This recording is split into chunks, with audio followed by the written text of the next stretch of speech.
Bonsoir, fidèles téléspectateurs et téléspectatrices de la télévision BFM.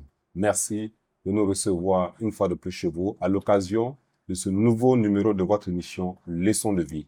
Leçons de vie est une émission qui va à la rencontre de personnalités ayant marqué leur environnement tant social que professionnel. Aujourd'hui, nous recevons un monsieur qui défie les airs, qui plane dans les airs. Je n'en dirai pas plus, suivons sa bio express.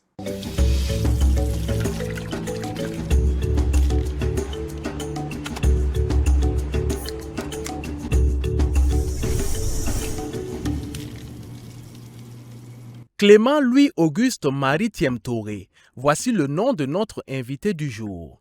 Pilote de ligne à la retraite, il a été commandant de bord F-28 de Air Leasing Cameroun de 2008 à 2011. Notre champion des airs aura promené son talent et ses qualifications dans bien de pays au monde. Copilote puis commandant de bord sur Bandérante dans la compagnie Air Volta puis Air Burkina, pilote de ligne à ACME Schools of Aeronautics au Texas aux États-Unis, commandant de bord F-28 au SAS Flight Academy en Suède et en 2006, Clément Louis-Auguste Marie Thiem Touré sera chef de sécurité de vol sur la compagnie Air Burkina. Sa retraite en 2008 ne l'empêchera donc pas de continuer à planer dans les airs au profit d'autres compagnies, d'autres nations.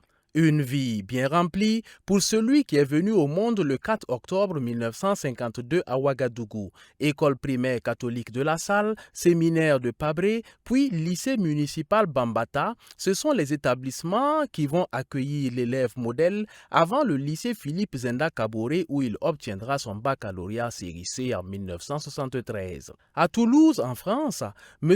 Thiem Touré décroche le diplôme de mécanicien navigant.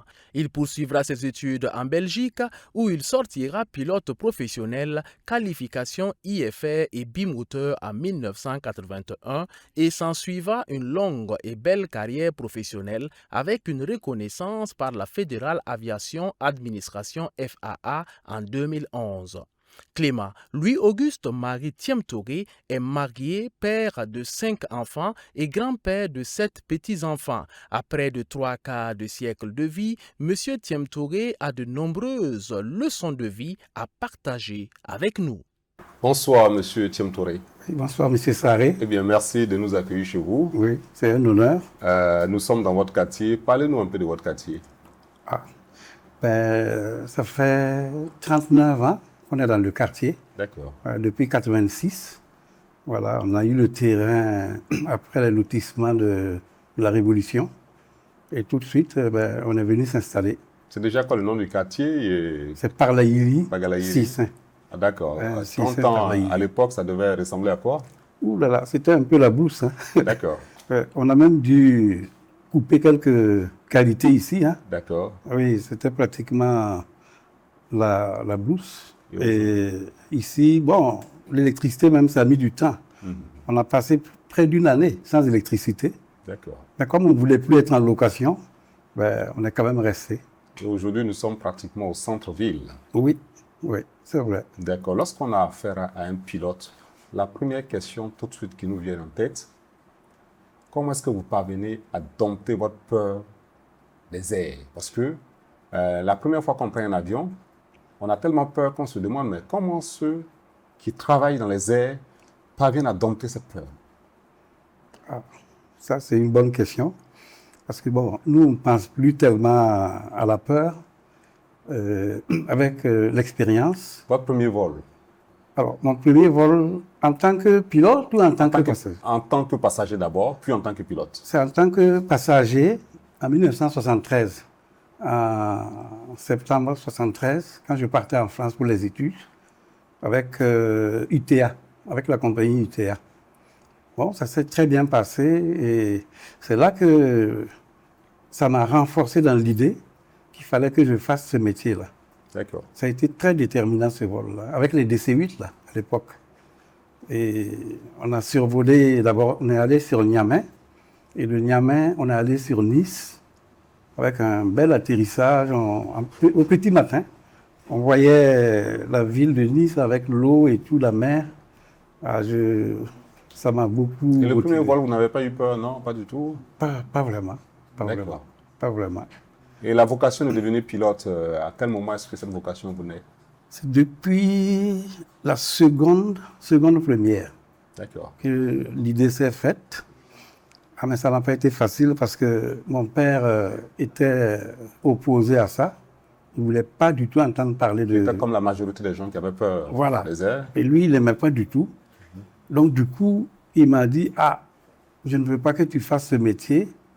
Hein, tu veux être payé par l'argent du sang. Il m'a dit que c'est l'argent du sang. Donc, je dis, bon, on a fait une semaine à ma première. D'accord. On a fait une semaine sans se parler. Seulement, il ne voulait pas entendre parler de ça. Bon, mais finalement, après, il s'est rangé. Hein. D'accord. Et quand vous décidez d'avoir pour carrière le métier de pilote, Oui. quelles sont les différentes étapes qu'il fallait traverser et comment est-ce que vous vous organisez, vous vous préparez à traverser ces différentes étapes? Bon, déjà, il faut un bagage général, c'est-à-dire du lycée, niveau bac. Ensuite, Bac A? non, bac C. C'est mieux, hein. Avec le bac A, on peut piloter également? On peut piloter. D'accord. On peut piloter. Parce que contrairement à ce qu'on pense, il n'y a pas trop de maths comme ça. D'accord. Mais bon, c'est quand même mieux qu'on soit à l'aise avec les calculs et tout, quoi. D'accord. Voilà. OK. Et après le niveau général, ben, il faut trouver une école. Et souvent, c'est ça la difficulté. Parce que les écoles, en général, c'est payant. À moins que ça soit une compagnie qui décide de former des pilotes. Comme par exemple, ça a été le cas pour Air Afrique, où moi, je suis rentré malheureusement comme mécanicien parce que, bon, je n'avais pas été retenu pour pilote. Et je pense d'ailleurs que j'avais fait l'erreur de passer les deux concours, où pratiquement j'avais été reçu en tête pour les deux concours. Mais comme ils avaient besoin de mécaniciens, ils m'ont viré systématiquement dans le... Bon, et ça m'a donné des déboires d'ailleurs, mais bon, ça va. Et après l'école, ben, il faut trouver une compagnie. Est-il préférable d'avoir affaire à un pilote mécanicien ou à un pilote tout court qui n'a pas fait la mécanique? Parce qu'aujourd'hui, si je dois recruter, par exemple, un chauffeur, je préfère qu'il soit mécanicien. Il ait des bases en mécanique. Absolument. Est-ce que ça vaut pour... Moi, ça m'a beaucoup aidé. D'accord. Ça m'a beaucoup aidé dans ma carrière. Le fait que j'ai fait la mécanique, je ne peux pas vous dire, hein, ça m'a sauvé. Parce qu'il y a eu des moments où on a annulé le vol au dernier moment. Une fois, on avait commencé à rouler pour aller à Bobo, pour un vol présidentiel. Hein. Et quand on a lâché les freins, je me suis rendu compte qu'il y a un des moteurs qui ne tournait pas normalement. Donc, j'ai arrêté. C'est en 95. J'ai dit non, j'ai dit stop. On a hésité, on est trois. Il y a le mécanicien. Vous avez déjà décollé ou pas encore? Non, on n'a pas décollé. D'accord. Ah non. Et on a échangé. Et bon, ils ont dit non, comme c'est un vol présidentiel, c'est peut-être mieux qu'on aille à Bobo. Et puis, j'ai dit non, est-ce que c'est pas mieux qu'on aille au hangar? Ils vont jeter un coup d'œil. Et quand on est allé au hangar, ben, le vol a été supprimé. Et l'avion a fait plus d'1 mois au sol. D'accord. Ouais. Donc ça, c'est un peu l'expérience. Parce que le compresseur étant cassé, il y avait des bruits, il y avait des petits trucs, mais ce n'était pas très perceptible. Mais c'est quoi? C'est votre intuition qui vous dit qu'il y a un problème ou c'est techniquement qu'il y a un appareil qui vous permet de contrôler? Des appareils, il y a un appareil déjà qu'on appelle l'indicateur de vibration. Lui, il a commencé à jouer un peu. Mais on entendait des petits bruits. Le bruit du moteur n'était pas normal. Donc, avec ces deux indications, on est parti au hangar. Et quand les techniciens ont vérifié, ils ont dit non, vous avez eu la chance, vous alliez perdre le moteur en vol, peut-être même avec un incendie. Donc, c'était une chance. Hein. Donc, Dieu merci que vous n'avez pas volé ce jour. Non, Dieu merci. Mais est-ce qu'il est déjà arrivé que vous soyez en plein air? Oui. Et qu'il y ait des problèmes, que vous constatez qu'il y a des problèmes techniques? Absolument. Absolument. Racontez-nous un peu quelques anecdotes. Oui. Une fois, toujours la même année, si je ne me trompe pas, ou 96, on décolle ici pour Abidjan, avec le Fokker 28. L'avion était plein comme un œuf, hein, on avait les 85 passagers. Et juste après le décollage, on a rentré le train, on a entendu poum, un grand bruit. Et l'avion s'est penché. Donc, il y a le moteur droit qui a explosé, carrément explosé. Alors, donc, du coup, on n'avait pas le choix. On est revenu immédiatement, on a ressorti les trains et on a pu se poser. Vous n'avez pas paniqué Non, non, non. On n'a même pas de temps. Il y a tellement de choses à faire. On n'a même pas le temps de paniquer. Et quand on s'est posé, et comme le moteur droit était du côté de la tour nous a appelés pour nous dire que le moteur est complètement ouvert. Ça avait explosé. Et ce jour, quand on est arrivé, tous les mécaniciens étaient arrêtés. Les gens avaient la main sur la tête. Tout le monde dit, mais vous avez échappé. Il y a quelqu'un qui n'a pas fait son travail quelque part. Non, non, non, non, non. Ah, c'est les choses qui arrivent. C'est les choses qui arrivent. C'est les choses qui arrivent parce que c'est de la mécanique. Hein. Même votre voiture, le jour où ça veut lâcher. Et ce jour, juste après le décollage, boum, on a pu se poser tranquillement. On a débarqué les 425 passagers. Là. L'avion était plein ce jour. OK. Ouais. Et c'était une chance aussi. Hein. C'est quoi la différence entre un pilote de ligne, un commandant de bord et un pilote tout court? Ah, bonne question. Alors, le pilote de ligne, c'est un peu le stade final. Hein. Suprême. Voilà. Parce qu'il y a le pilote professionnel.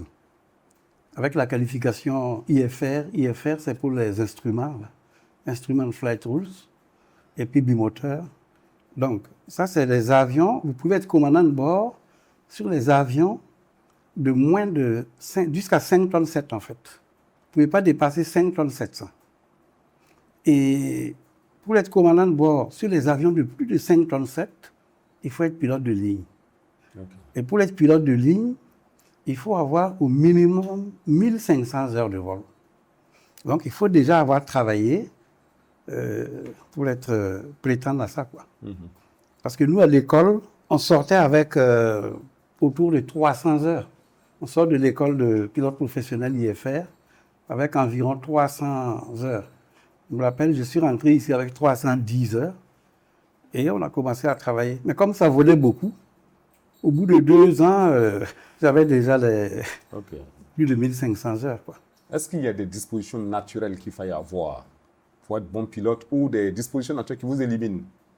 Bon, il faut une santé particulière, il faut une aptitude particulière.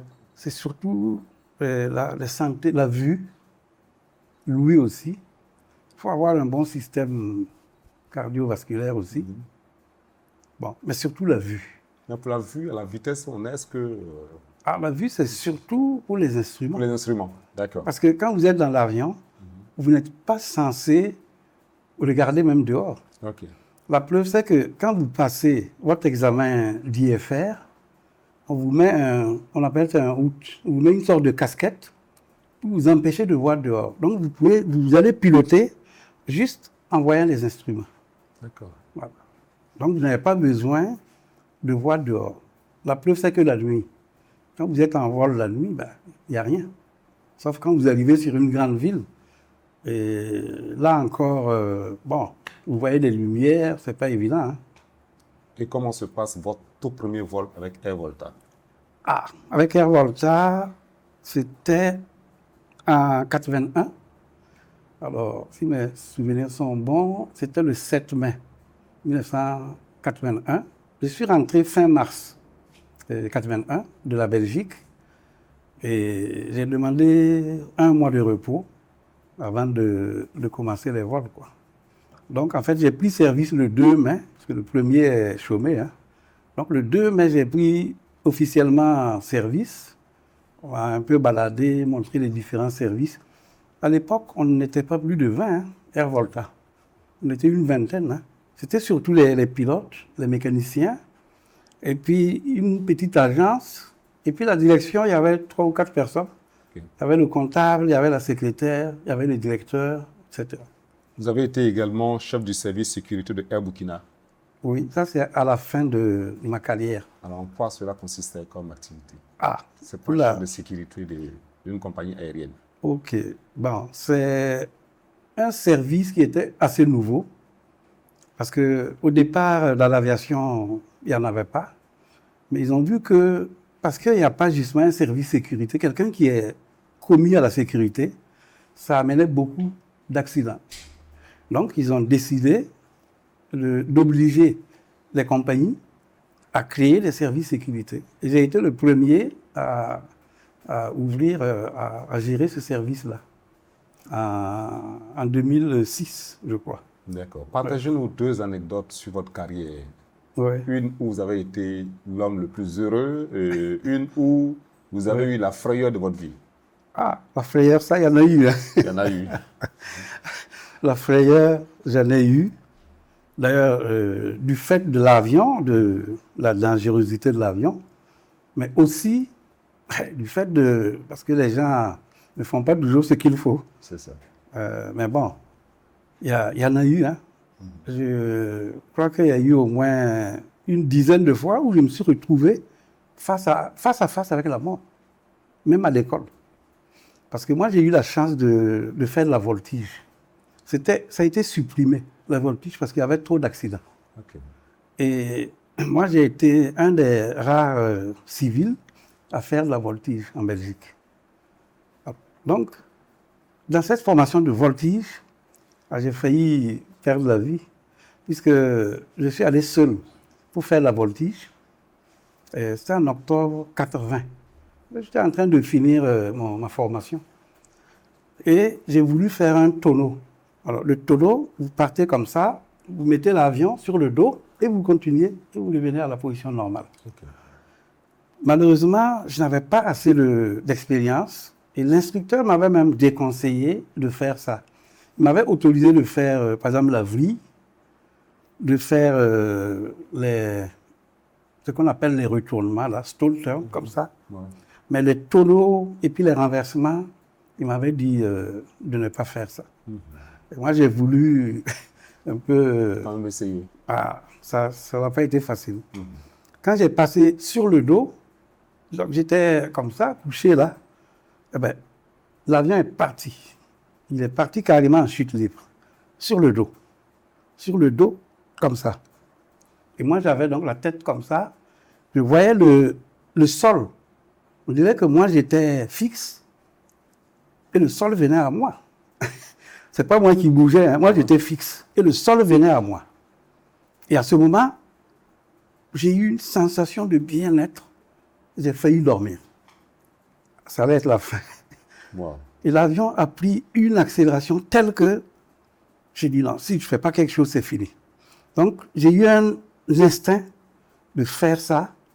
Et l'avion est revenu à la normale. Il était comme ça, il est revenu à la normale. Il a cessé de tomber. Et quand j'ai récupéré l'avion, je regarde en bas, je vois les arbres, la cime des arbres. Je vois les feuilles là, nettes.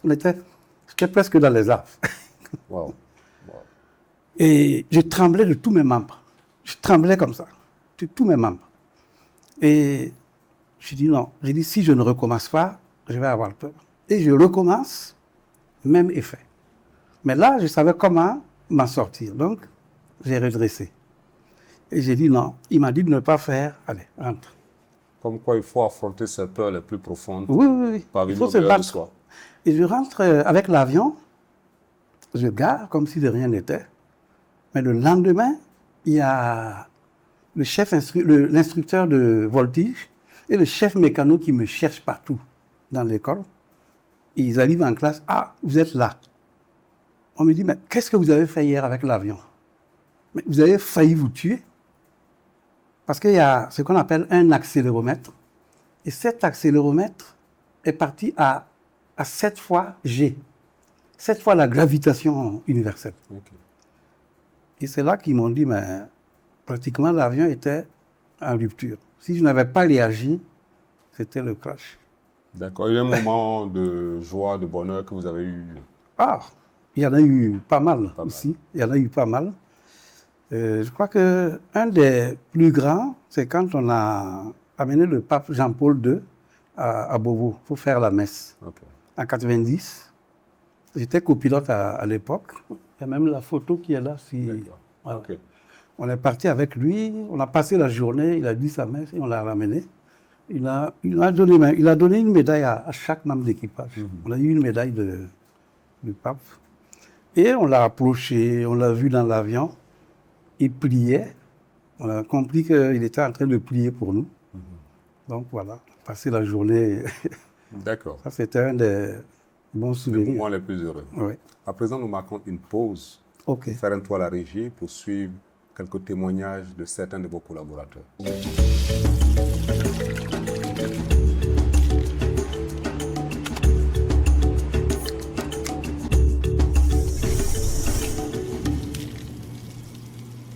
Tiem Touré Clément, il était très serviable, il était aimable, il tenait à ce qu'on comprenne le message qu'il veut faire passer.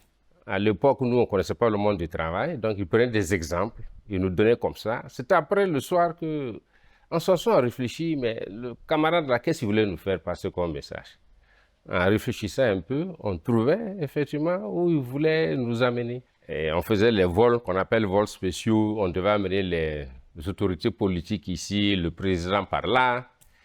Et un jour, Tiem Touré Clément, il a eu la malchance de voir débarquer chez lui des militaires de commando qui sont venus le prendre. Il ne savait pas pourquoi, bon, il est parti. Je pense qu'on l'a mené dans un des locaux du conseil.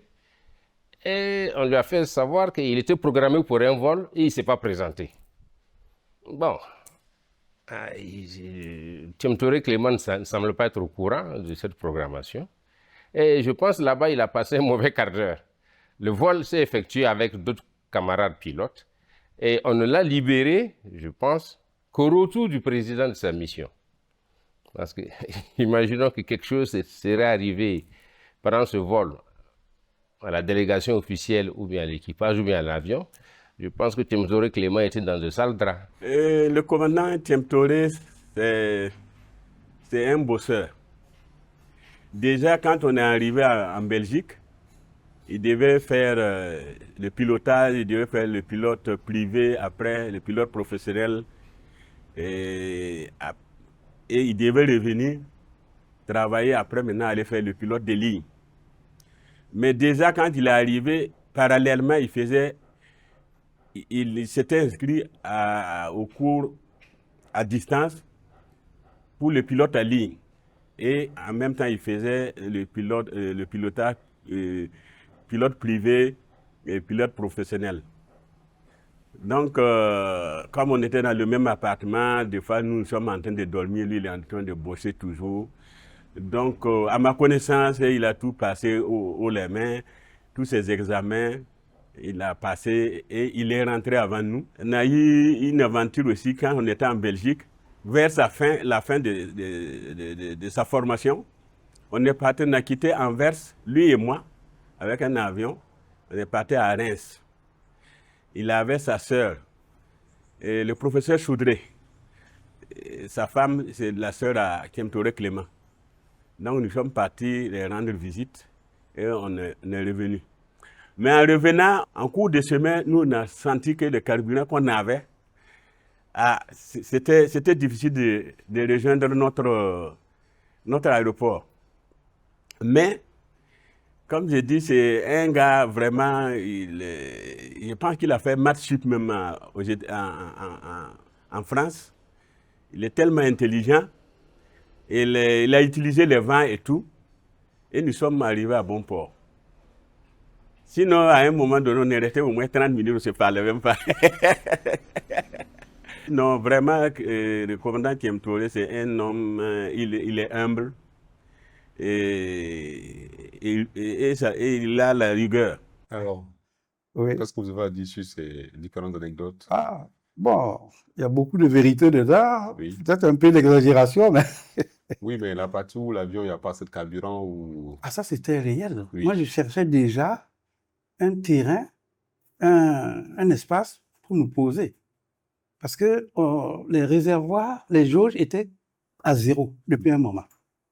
Mais, comme il dit, on avait les vents favorables. Donc, et moi, je suis resté. Je n'ai pas demandé la descente. Quand je devais demander la descente, j'ai dit non. J'ai dit on ne demande pas, on va rester.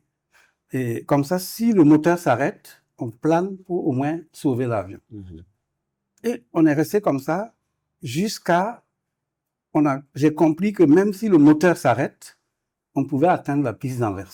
Ok. Et on a demandé la descente. Et on s'est posé.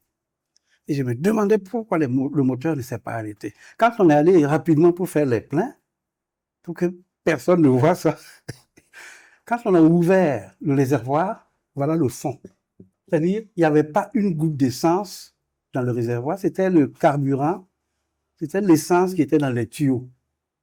Un miracle. Hein? C'est un miracle. Et le commando qui vient vous chercher, c'est quoi exactement? Vous avez été programmé, vous avez oublié ou vous n'avez pas été du tout programmé? Non, je n'ai pas été informé. Je me suis marié. Un mariage qui a failli me coûter avec ma femme, là. On s'est marié le 24. Ah, là, voilà. On s'est marié le 24. Le 25 décembre, c'était Noël. Le 26, on vient m'arrêter. On vient d'abord me chercher qu'il y a un vol, on m'attend. On m'attend. Il y a un vol à quelle heure? On n'a pas donné l'heure, on me dit de venir. Je dis, ok, je m'habille, je vais. On a dit, il y a quelqu'un d'autre qui fait le vol, qui est venu pour faire le vol. Il paraît que le président, c'était son premier vol, sa première sortie après l'assassinat de Sankara. Donc, il avait même dit qu'il ne monte plus dans l'avion, que peut-être l'avion est saboté, ou je sais qu'il y a un complot.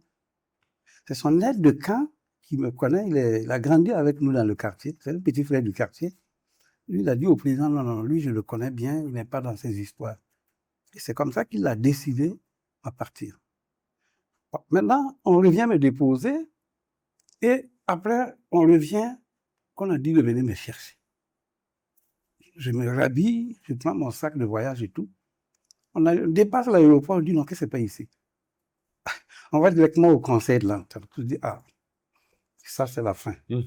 On arrive au conseil de l'entente, on rentre, les barrières se referment, et le gars qui est venu, le chef de commando qui est venu, il descend, il dit, j'ai besoin de 5 personnes avec les armes et les munitions. Ah, j'ai dit, ça y est, mon gars, c'est ta dernière heure. Vous faites quoi? Vous faites une petite prière ou... Ah, j'en ai fait en tout cas. Donc, tout de suite, les gars, ils sont venus, on a distribué les armes et les cartouches, les Kalachnikov, avec les cartouches comme ça. J'ai dit, ça va faire de la bouillie. Donc, les voilà arrêtés, et moi, je suis arrêté. Et ils sont prêts. Et maintenant, il y a un officier qui vient. Je ne sais pas d'où il vient, je ne sais où. Il me dit, pourquoi vous n'êtes pas venu au vol ce matin? Je dis, mais je ne pouvais pas venir. Je dis, je me suis marié avant-hier. Hier, c'était Noël. Je n'ai pas de téléphone. Personne ne m'a informé qu'il y avait un vol. Il dit, comment ça? Vous vous êtes marié avant-hier? Je dis, mais bien sûr. Il dit non. Que donc lui, il prend sur lui, puisqu'il y avait un ordre qui avait été donné de me fusiller. Il dit que non.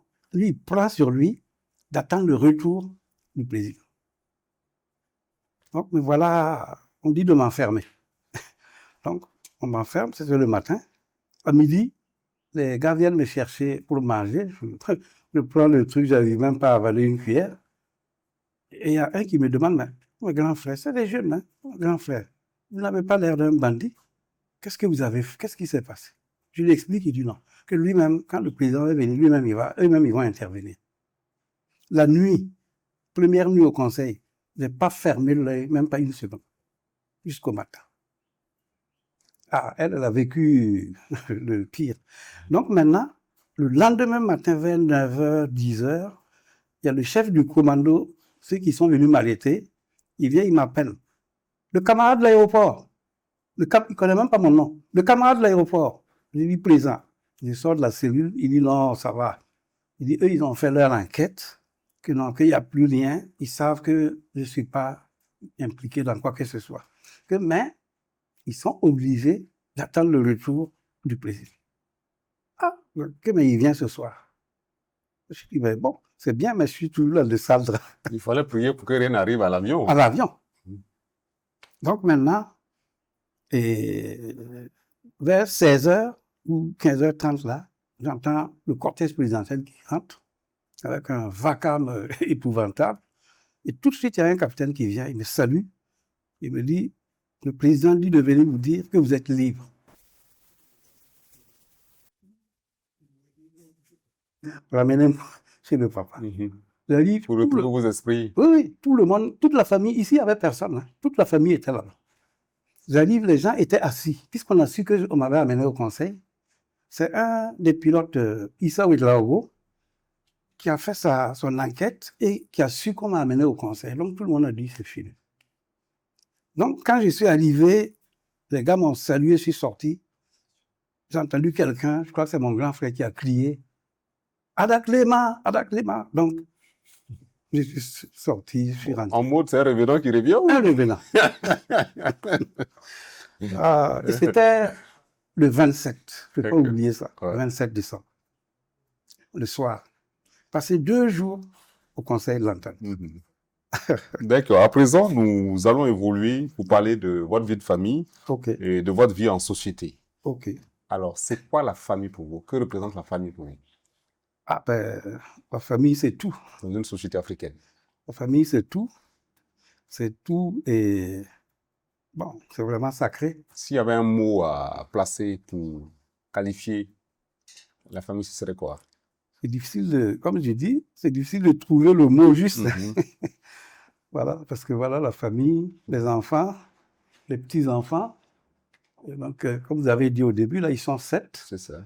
Les enfants sont 5. Bon, et puis, nous-mêmes, on est une grande fratrie. Nous sommes 10. Ok. Ma mère, même, elle aurait dû avoir 13 enfants. Malheureusement, il y a 3 qui sont décédés. Vous savez qu'avant, les papas la faisaient beaucoup d'enfants. Hein. Donc, et comment vous rencontrez votre épouse? Ah, un vol. D'accord. Lors d'un vol. Décidément, vous êtes chanceux avec les vols. Ouais, bah. Lors d'un vol qui était improbable d'ailleurs. Parce que, bon, quand le Fokker 28 est arrivé à El Burkina, il y a eu pas mal de tractations, qui volent dessus, qui ne volent pas dessus, à quel moment. Donc, j'étais un peu sur la touche. Et finalement, ça m'a fait du bien. Parce que, comme j'étais sur la touche pendant 4-5 mois, je suis allé proposer mes services à l'aéroclub de Ouaga. Et il y a un monsieur qui a loué l'avion pour aller à Pama. Un vol de rien, hein. Pama, je connais bien. On allait avec les petits avions, là. Donc, j'ai fait le vol. C'était le 8 mars 83. Et c'est comme ça qu'on s'est rencontrés, parce qu'elle est venue, parce qu'elle voulait remettre des commissions à notre chauffeur, au chauffeur de la société, pour sa famille à Fada. On lui a dit, le chauffeur est parti en brousse avec le patron, mais leur pilote qui est là. Donc, elle est venue s'adresser à moi. J'ai dit, ils sont partis, je ne sais pas à quelle heure ils vont revenir. Et bon, on s'est présenté, on a rigolé un peu, et puis bon, moi, j'ai dit, ben voilà, une fille qui est sympa, quoi. Et finalement, elle est revenue après dire qu'elle avait préparé à manger, et que, bon, comme le chauffeur même n'est pas là, eh ben, c'est mieux qu'elle me donne le repas. Je dis, mais ça, vraiment? Effectivement, je n'avais même pas prévu de quoi manger. Ouais, parce que moi, je les attendais depuis un moment pour repartir de Ouaga. Donc, j'ai mangé, et puis bon, après, ils sont revenus. Et je me suis arrêté pour la remercier. Et puis, je lui ai donné le plan, parce qu'on n'avait pas de téléphone. 83. Je lui ai montré le plan de ma maison. J'habitais juste en face du square Nyananga. C'était une cour du papa. Donc, je lui ai donné le plan. Il dit, mais si tu viens à Ouaga, passe me voir et puis voilà, je vais te présenter aussi à la famille, comme ça, quoi. Ok. Et c'est parti. La belle histoire a commencé. Mais 2 jours après, je suis reparti à Pama. Il y a quelqu'un d'autre, je crois, qui voulait... Non, c'est la même personne qui voulait l'avion pour aller à Pama et aller ensuite à Diapaga. Donc, on est même allé passer la nuit. Et là, bon, j'ai invité à manger et tout, on a pu échanger et tout. Et voilà, comment c'est parti. D'accord. Aujourd'hui, combien d'enfants, combien de petits-enfants? Alors, les enfants sont 5 et les petits-enfants 7. Donc, il y a 5 ici, à Ouaga. Les 2 là sont en France, avec notre 3e. D'accord. Bon, lui s'est installé là-bas. Il a fait ses études là-bas en informatique. Il s'est installé là-bas. Ça fait déjà un moment. Nous marquons une pause pour suivre quelques témoignages de membres de la famille.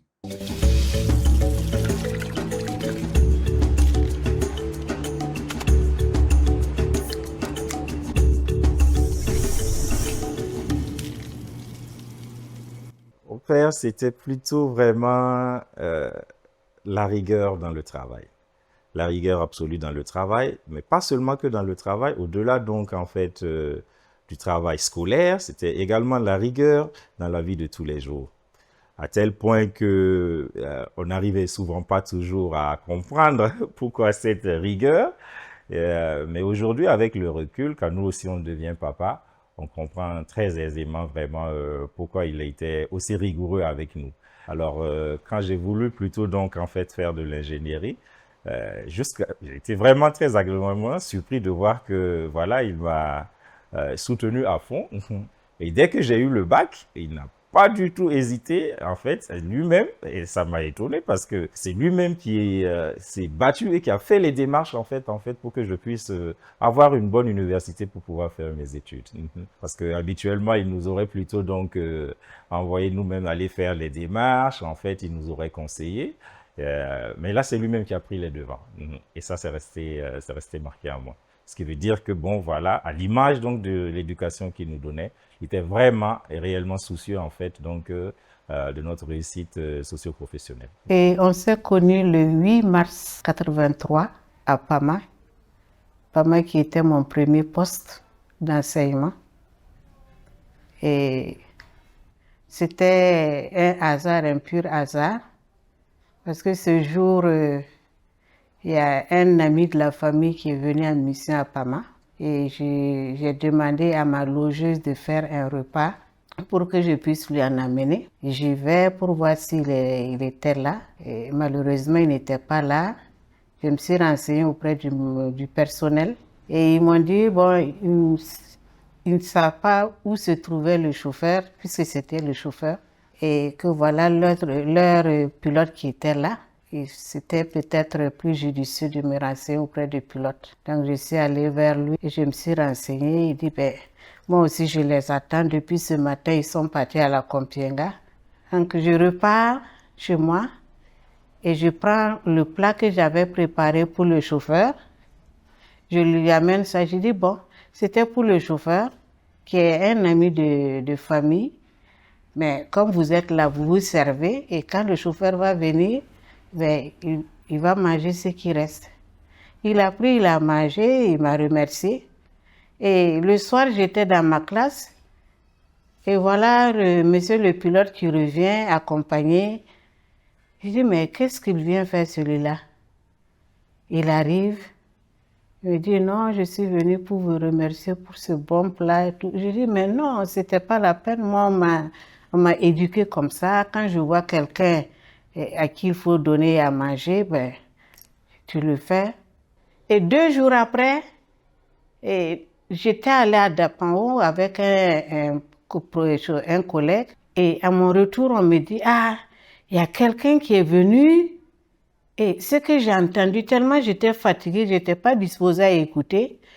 Et ce que j'ai entendu, c'est culotte. J'ai dit, mais qui ose venir chez moi en culotte? Dans un village comme ça, j'étais, excusez-moi le terme, hein, j'étais parmi les autorités, une enseignante, des infirmiers, bon, il n'y a pas beaucoup de fonctionnaires comme ça. Et mais ce type-là, il va venir gâter mon nom dans le village. Il vient chez moi en culotte. Je dis, mais qu'est-ce qu'il cherche? Et moi, j'étais plutôt poussée par le fait d'aller voir ce monsieur qui a osé venir chez moi en culotte pour lui dire 2 mots. Et je vais demander la moto d'un collègue. Je fonce. Et arrivé, le voilà qui est assis en face de la grande porte de l'hôtel. Et quand je l'ai vu, alors là, j'ai dit, mais merde. Il dit, c'est ce type-là. Si j'avais su, je ne serais pas venu. La femme de mon logeur voulait me dire pilote et moi, j'ai entendu culotte. C'est la main de Dieu. Ça, c'est la première des choses. Bon, ce que j'ai trouvé en lui, bon, j'ai trouvé que c'était un gars, déjà, comme vous avez dit, physiquement, il n'est pas mal. Et moi, j'aime la barbe. Bon, et il avait l'air un peu intimidé. Et je me suis dit que c'est quelqu'un, bon, il ne doit pas être difficile à vivre. Il se comporte comme un père Moussi. Et le père Moussi, c'est quoi? il veut qu'on respecte tout ce qu'il décide. C'est vrai que, bon, de temps en temps, on discute, mais à la fin, c'est lui qui a le dernier mot. Mais pas dans la force, hein, pas dans la force, mais avec persuasion, il arrive à te montrer que lui, il a raison. Quand il est fâché, c'est pas facile. C'est pas du tout facile. Qu'il soit fâché contre moi ou contre les enfants, ce n'est pas facile. Il a ses accès. Il faut l'accepter comme ça. Mais ces accès ne durent pas. Quand il dit ce qu'il a dit dans ces accès-là, et quelque temps après, bon, tu ne le reconnais plus. On ne dirait pas que c'est ce monsieur-là qui était en train de tempêter tout à l'heure, là, et puis on dirait que la maison va exploser. Non, ça fond comme du beurre. Donc, quand M. Tiem Touré est fâché, le tonnerre gronde à la maison. Ah, un peu, oui. si ça vaut le coup. Ouais. Il faut que ça vaille le coup. D'accord. Nous allons rapidement aller vers la rubrique de votre enfance. OK. Voilà, quel type d'éducation vous avez reçu, dans quel environnement social vous avez baigné à l'enfance? La famille est une famille très catholique.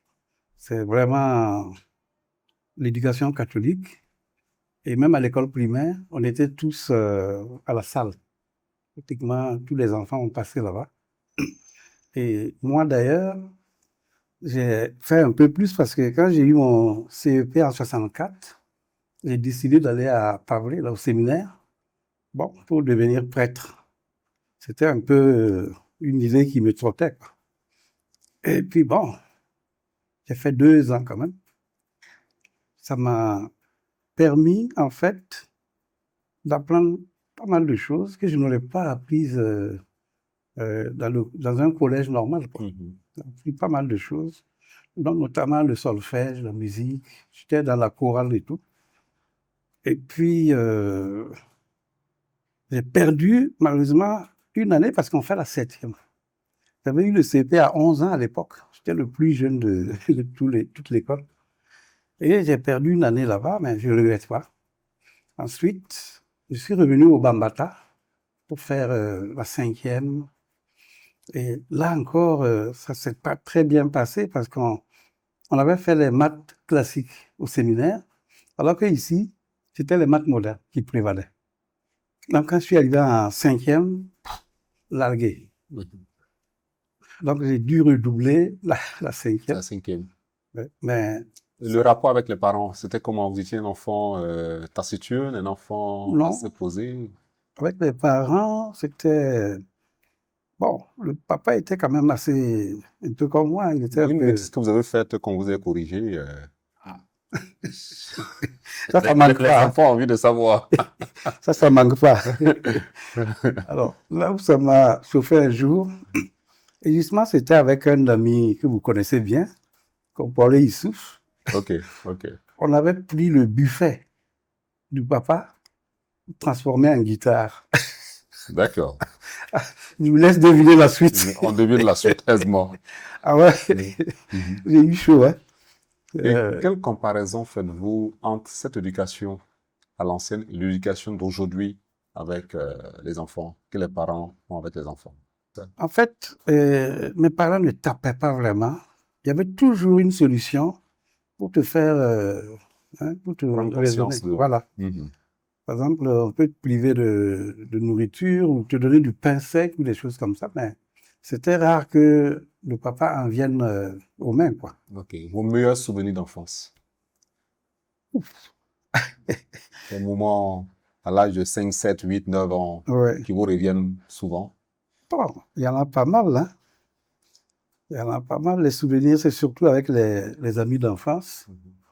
Quand on avait 5, 6 ans, bon, on a fêté l'indépendance de Lord Volta. D'accord. J'avais 8 ans quand même, hein. OK. On a pris la ville en main.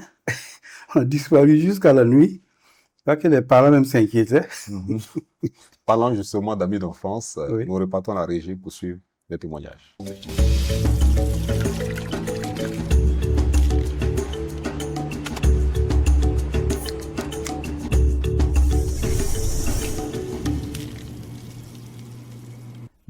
Pendant, par exemple, les vacances, il avait sa grand-mère, paix à son âme, et on allait l'aider à cultiver. Mais je vous dis, on l'a dérangé un jour là. Clément s'est amusé à prendre une plante là, et puis qui avait la sève était rouge. Et Clément s'est poinçonné un peu comme ça. Et puis il attrape sa main, il court. Il va dire à sa grand-mère là, grand-mère, grand-mère, il y a quelque chose qui m'a mordu. Et la grand-mère n'ayant pas cherché à comprendre, elle s'est dit que c'est un serpent. Donc elle a jeté la daba, courir à gauche, courir à droite. Et puis on ne riait pas. Hein? C'est au dernier moment que Clément a dit à sa grand-mère que Miava, c'était de la blague. La vieille n'a plus cultivé. Hein? Elle a ramassé le daba et nous on est partis à la maison. Ce jour, moi je ne l'ai pas accompagné à la maison parce que je ne sais pas qu'est-ce qui peut se passer. Et jusqu'à aujourd'hui, il ne m'a jamais dit ce qui s'est passé.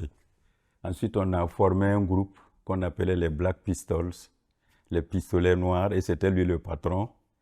Et on organisait des surprises parties, on allait jouer au ballon. C'était un garçon très, très actif et qui bricolait beaucoup. Alors, c'est lui qui nous fabriquait les guitares plates, les premières. Et je me rappelle même les micros, c'est lui qui les fabriquait avec les charbons des piles électriques là et tout. Ah, c'était incroyable. Mais ça marchait et puis on rigolait ensemble comme ça. Nous, nos soirées, on n'allait pas dans les maquis, les boîtes de nuit et tout ça. Non, non, non. On se retrouvait plutôt en famille. On invitait les filles du quartier. Mais quand je parle d'invitation, on partait chez chaque fille voir ses parents. L'invitation, on les remettait aux parents pour leur dire nous voulons inviter notre ami, notre camarade tel pour danser avec nous à Noël ou bien à la Tabaski. Et puis bon, les parents nous faisaient confiance. Quand on finissait de danser autour de 1h, 2h du matin, on faisait au moins 2 groupes pour les raccompagner. Et chaque groupe de garçons a raccompagné un groupe de filles et faisait le tour du quartier. On allait frapper à la porte pour que les parents sortent et voient que nous sommes nombreux à accompagner leurs filles. Et donc, on la ramenait en famille, saine et sauve, avec Clément, Gérard, Maxime, malheureusement qui est décédé, Isaka. On était 7 dans le groupe les Black Pistols. Nous, notre activité principale, c'était pas le sport, c'était plutôt la musique. Et c'est Clément qui était le manager du groupe parce que c'est lui qui savait très bien jouer à la guitare. On a même donné un peu des concerts, un peu. Je me rappelle quand, dans les années 60, 69, 70, on a été joué à Combisiri. On a fait un bal à Combisiri et la population est venue danser. C'était bien à la maison des jeunes de Combisiri. Voilà. Donc vous auriez soit fait carrière dans la musique ou à défaut d'être dans l'aéronautique, ça aurait été la musique. Oui, ben bon, je sais pas, est-ce que ça nourrissait son homme ou c'était surtout un plaisir. C'était un plaisir, mais pourquoi pas. Mais moi, j'étais surtout instrument. Je n'avais pas une belle voix comme ça. Justement, nous faisons une transition pour vous faire tirer une carte. Vous allez exécuter ce qui se cache derrière la carte. Nous souhaitons que ce soit peut-être un chant ou voilà. J'ai peur de tomber sur la blague. Allez-y, allez-y. Aïe. Donc, un chant. Un chant. Un chant avec la guitare. Avec la guitare. Ben, on va essayer. Voilà.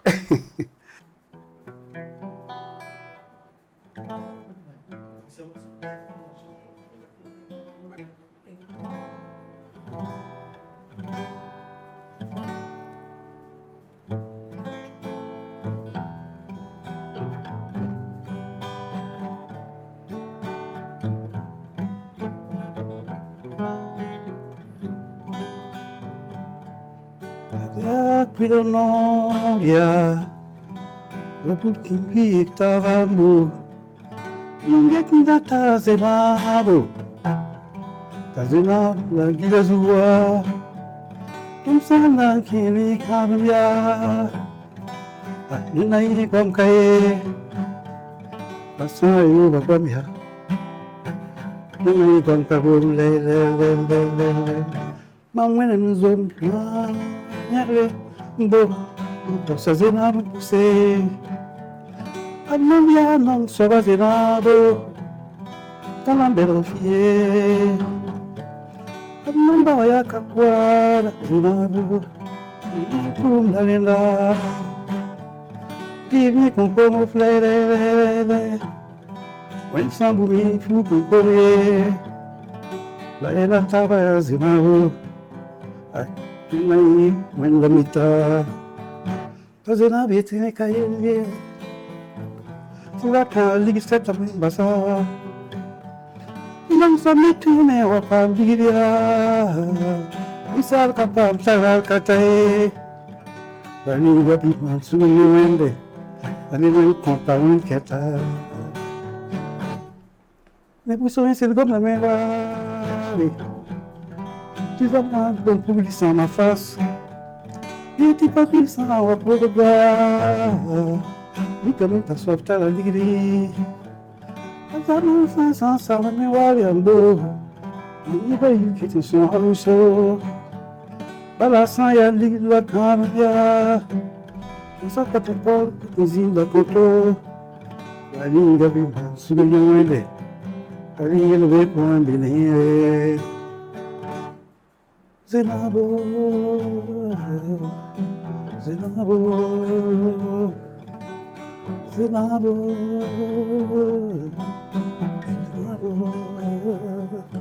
Bravo, Merci. bravo. Donc, Bon, les vieux morceaux, hein, parce bon, un artiste se cache derrière le pilote. que un peu.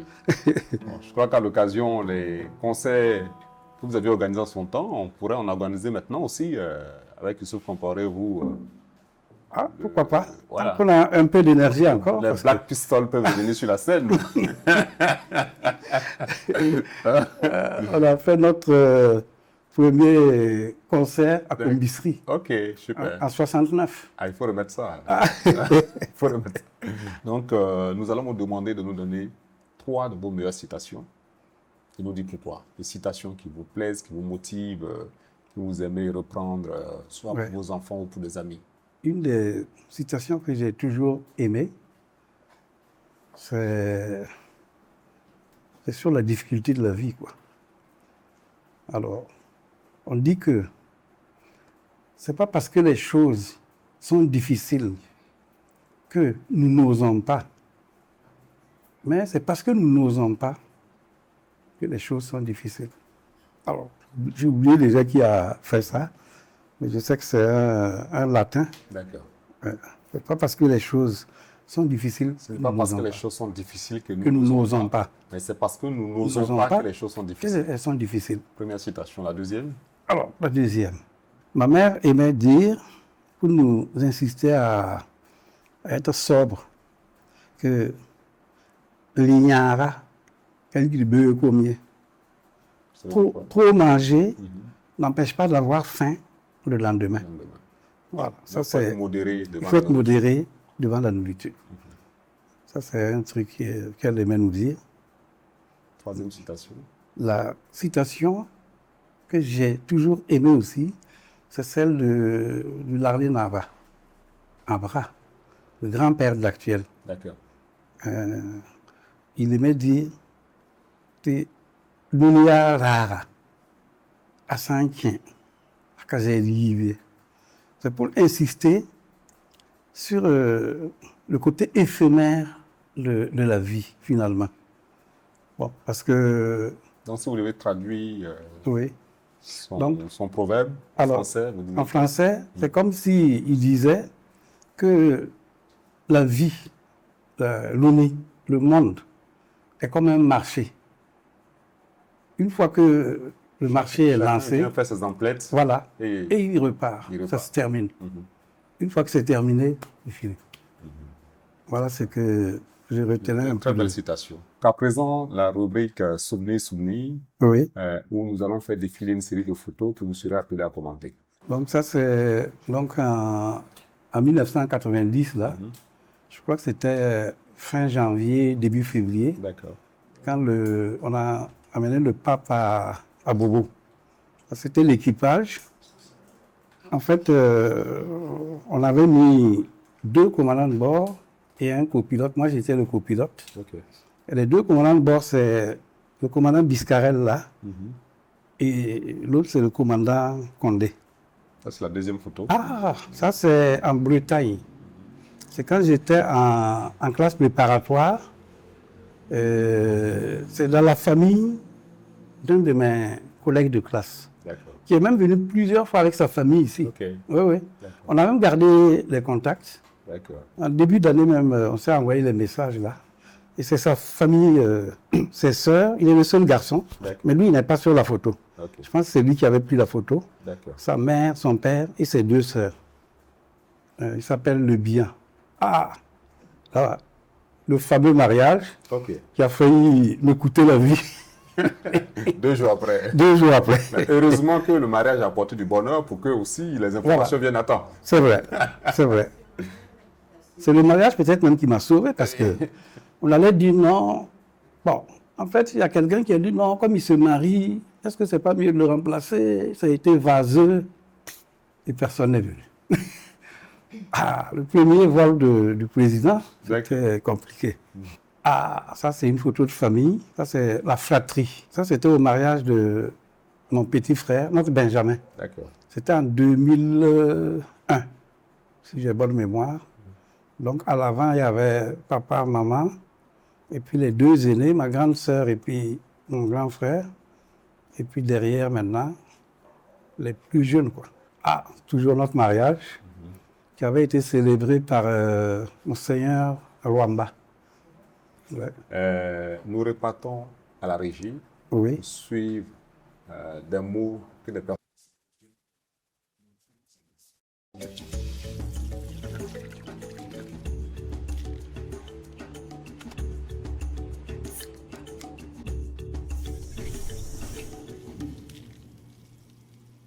Tiem Touré Clément, tu as beaucoup souffert, mais tu t'en es sorti parce que tu es combatif. Et moi, je te dis aujourd'hui encore merci, parce que en 84, ma femme devait accoucher. Il n'y avait personne pour pouvoir l'amener en maternité. C'est toi que je suis venu voir en plein midi, et tu as tout laissé tomber, t'habiller rapidement. On est parti pour amener ma femme à Saint-Camille, et elle a eu mon premier fils. Tiem Touré Clément, merci beaucoup pour ce geste salvateur.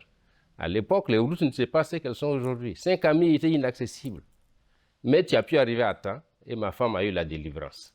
Vraiment, merci. Nkiema, c'est tu es à la retraite, je suis à la retraite. Et je te souhaite vraiment une longue vie dans ton foyer, toute ta famille, et que Dieu nous garde ensemble encore longtemps. Papa, On est vraiment très, très, très fiers de t'avoir comme père, de voir tout ce que tu as accompli, non seulement pour toi-même, surtout pour nous, hein, tout ce que tu as pu faire et consentir comme sacrifice pour nous. Ça nous touche énormément. On n'a pas toujours l'occasion de pouvoir te le dire, mais on est vraiment très fiers de t'avoir comme père. Bien, mon cher Clément, tu vois, hein, on a vieilli. On est maintenant très sage, on ne peut plus faire ce qu'on faisait. Et c'est comme ça la vie également. Et puis, je pense que je souhaite que Dieu, en tout cas, nous donne une longue vie pour que nous puissions se revoir tous les jours. On se rend des visites, on va de temps en temps prendre un pot par-ci, un pot par-là. Et que cette, en tout cas, amitié-là, parce que je suis un membre de sa famille maintenant, tout le monde le sait. Je souhaite en tout cas que notre amitié perdure.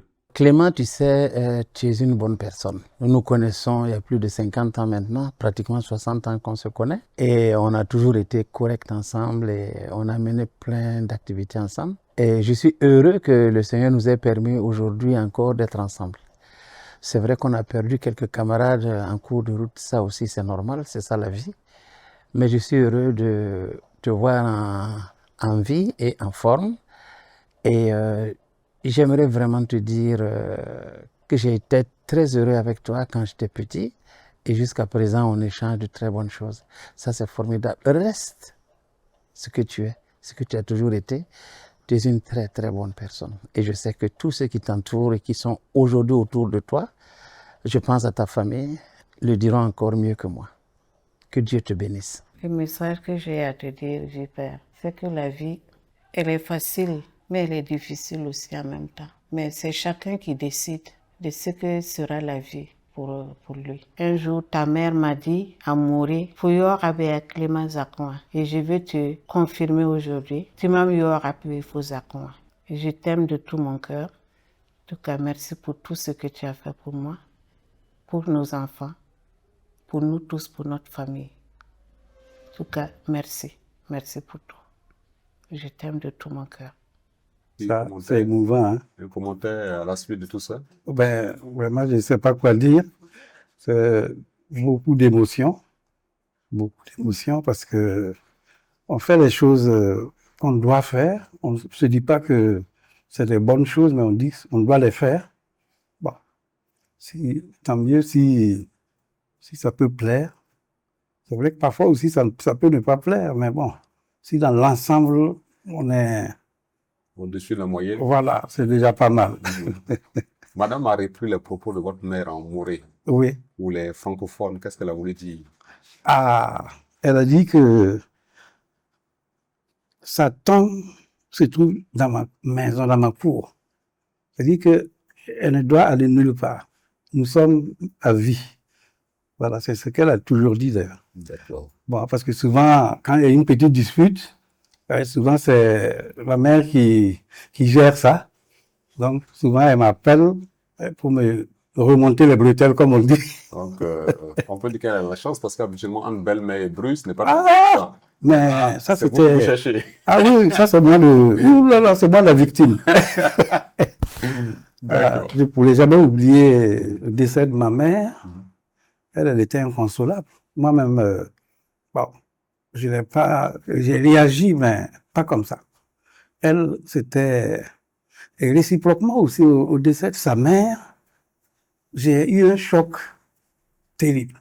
En 93, parce qu'elle nous a quittés un peu plus tôt. J'ai pas pu... J'ai craqué devant toute la belle famille. J'ai pleuré comme un enfant. Quoi. Bon, la vie est ainsi faite. Quoi. Eh bien, nous sommes au thème de l'émission. Quelque chose que vous auriez voulu dire, que vous n'avez pas pu développer, que vous n'avez pas pu dire? Bon, je pense que presque tout a été dit. Nous avons fait le tour. On a parlé du métier, on a parlé de l'enfance, on a parlé des passions. Bon, vraiment, mon message, c'est on est tous des hommes. Chacun a son bon côté, chacun a son mauvais côté. Il faut, je crois, essayer de se tolérer, de se pardonner. Et je pense que la vie est ainsi faite, quoi. Voilà. Alors, le Burkina Faso traverse des moments difficiles en ce moment. Si vous avez un mot à dire à l'endroit des Burkinabés dans ce contexte? Je pense que c'est plutôt une bonne chose. Parce que s'il y a des difficultés, ça veut dire qu'il faut vaincre ces difficultés-là. C'est un défi. S'il n'y a pas de difficultés, mais il n'y a pas d'évolution. Toute évolution est difficile. Si vous voulez aller du bon côté, ça ne va pas être facile. Que ça soit individuel ou collectif, quand vous voulez faire quelque chose de bien, malheureusement, il faut casser les omelettes. Il faut casser les œufs, pardon. Voilà. Donc, je pense qu'il faut de la résilience, mais il faut que les gens se battent et sachent que rien de bien ne se fait dans la facilité. Ça, tant que nous serons des États qui avons été colonisés, dominés, ça va pas être facile pour nous d'avoir le statut de pays souverain. Voilà, souverain et libre. Ça va être une bataille. C'est comme passer de l'esclavage à la liberté. Voilà. Et c'est un combat. C'est un combat. Ok. C'est sur ces mots que nous vous disons merci. Ok. Merci de nous avoir reçus chez vous. Merci pour ces expériences partagées qui sans doute ne manqueront pas de faire du bien aux fidèles téléspectateurs de BFM qui nous suivent. Et je dirais pour ma part que souvent on dit que le transport aérien est le moyen le plus sûr. Mais on oublie d'ajouter que c'est parce que les pilotes sont des personnes très sérieuses et passionnées, comme c'est le cas vous, notre invité du jour. C'est vrai. Comme vos amis vous l'ont dit, demeurez la personne que vous êtes. Amen. Que nous puissions encore revenir dans 15 à 20 ans faire une nouvelle émission. Merci beaucoup. Excellente soirée. Merci beaucoup. C'est un grand honneur de vous avoir reçu. Vraiment, ça me va tout droit au cœur. Et surtout, bonne continuation. Merci. Dans ce que vous faites. C'est du très beau travail. Merci. Voilà. Merci. Au revoir, fidèles téléspectateurs. Allez, au revoir. téléspectatrices.